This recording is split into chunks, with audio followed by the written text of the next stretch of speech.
79, down in the park by, well, not Gary Numan, but Tubeway Army. Tubeway Army. Although really. Gary Numan joins us now at an unearthly hour. Mr. Numan, your early morning call, Salford call. How are you? I'm good, thank you. Thank you for doing this at what is very early in the morning LA time, isn't it? At the moment, it's 6:37 in the morning. Right. Okay. Are you generally an early riser? I am actually. Yeah. This is I woke up at 6 for this because I was panicking about the technology a bit. I'm normally awake at 5:30 for the children anyway. Yeah. Oh, okay. Yeah. How is life there? It's well, let me look outside now. I've got palm trees, sunny, got a swimming pool. Nice. Yeah, it's all right.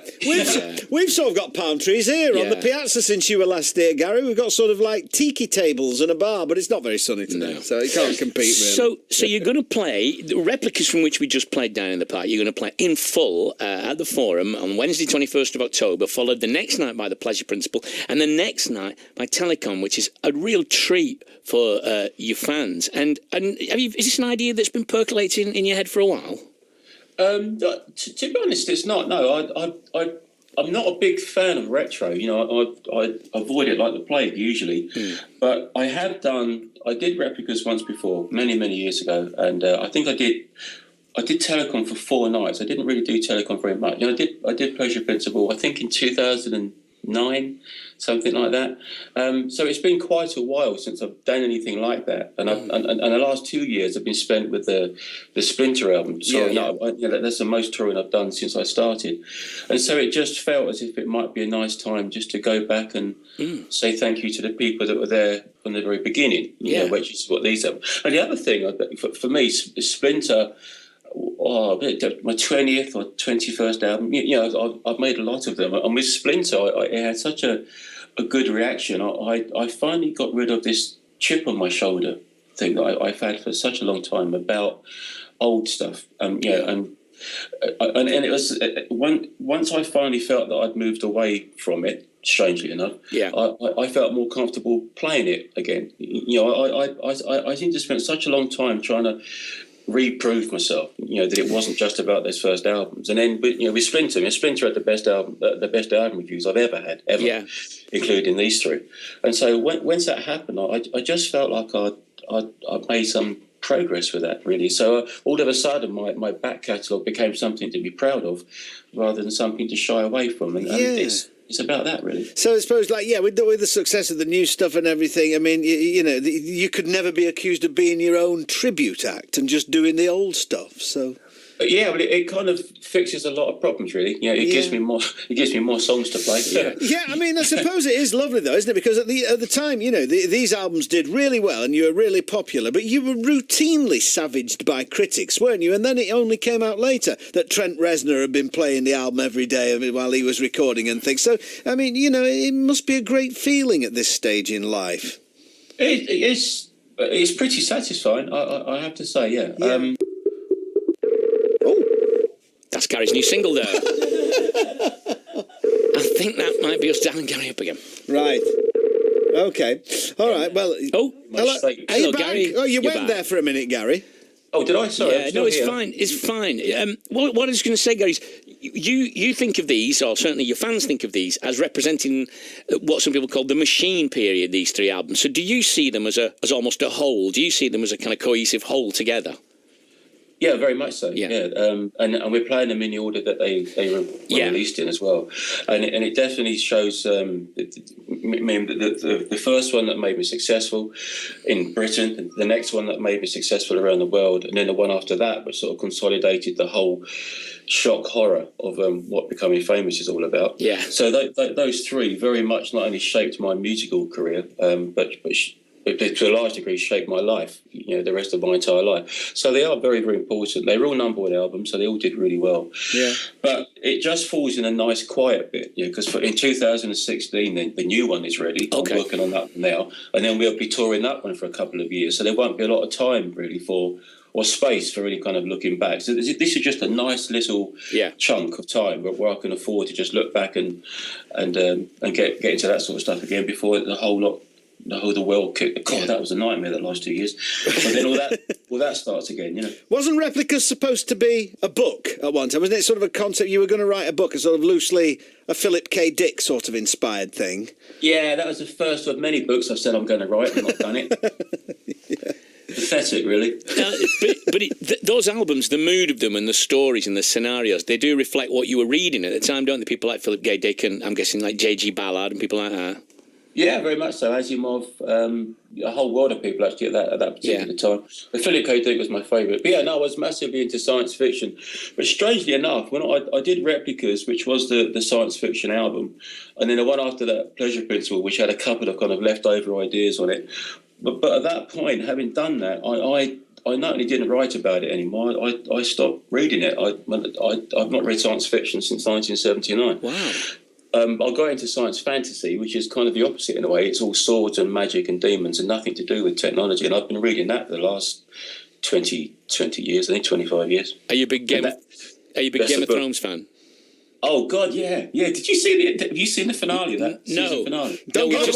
We just had it here last week. Yeah. Did in a sense, I think you hinted at that there. You were talking about, when you became successful, did sort of life imitate art, really? Did you sort of start doing these things about dystopian future and the depersonalizing properties of the machine age, and then you felt sort of alienated yourself as you became a big star and didn't cope with it terribly well?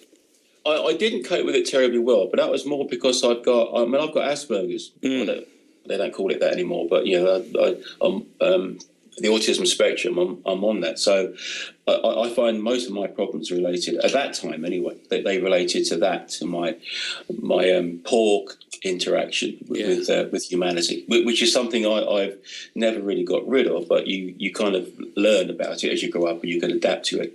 And in some ways, I've always seen it as but not always as a lie. In some ways, I since I got through those first few years, I've seen it as an advantage to have it in this particular business. But no, in the early days, having that and not being able to communicate properly, sort of with face-to-face with people, and certainly the press was a massive problem. So did you sort of create the classic Gary Numan image of that period, that persona, as a mask to hide behind, to cope with that, really?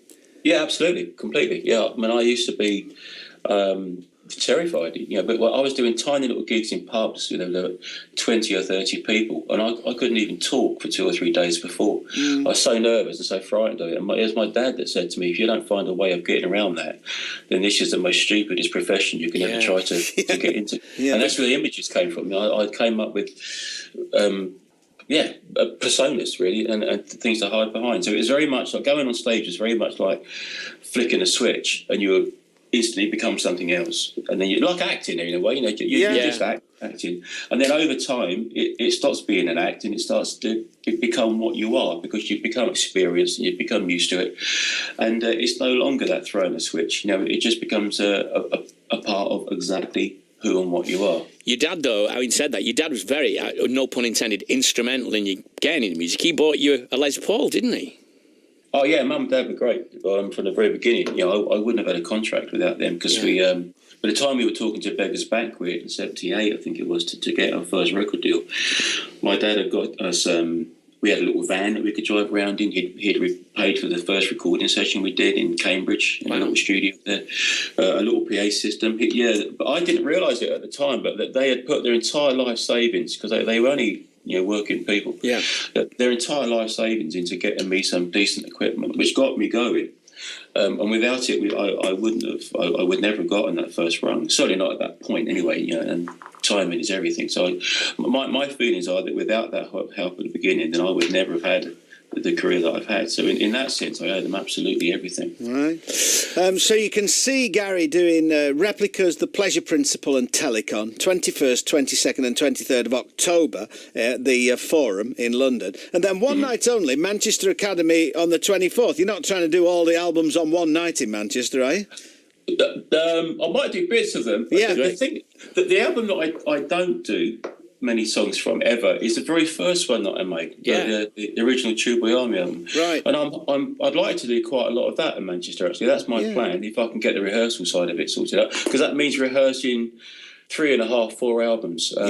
Which is quite a lot. But that's what I want to do. When I come to Manchester, I want to do things there that I've just never done before, which would be most of that first album. Yeah. Well, people would love that. I mean, real devotees would love that, because that was a very different kind of style, wasn't it? The first Tubeway Army record.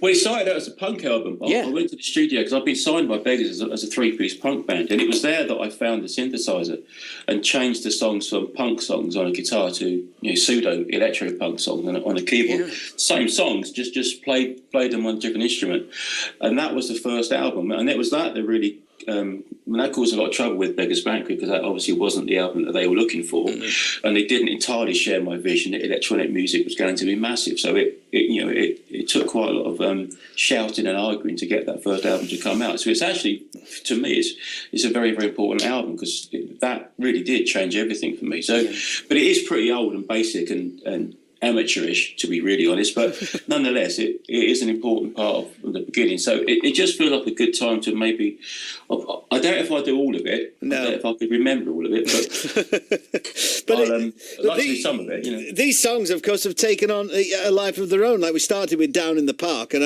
one of the biggest bands in the world have had to pull out of headlining Glastonbury because of Dave Grohl's broken leg, but Foo Fighters have even done Down in the Park, haven't they? Yeah, Foo Fighters did it. Marilyn Manson did it, I think, at one point. Yeah, there's been quite a lot of people done that one. All of that stuff, actually. I mean, all of those albums, they've all been heavily covered, especially Replicas and Pleasure Principle, particularly. Yeah. Well, enjoy those 3 nights at the Forum and the night in Manchester that follows it. GaryNewman.com for more information. And thanks for doing this at such an ungodly hour. So have you woken up the household, Gary, by shouting down the computer?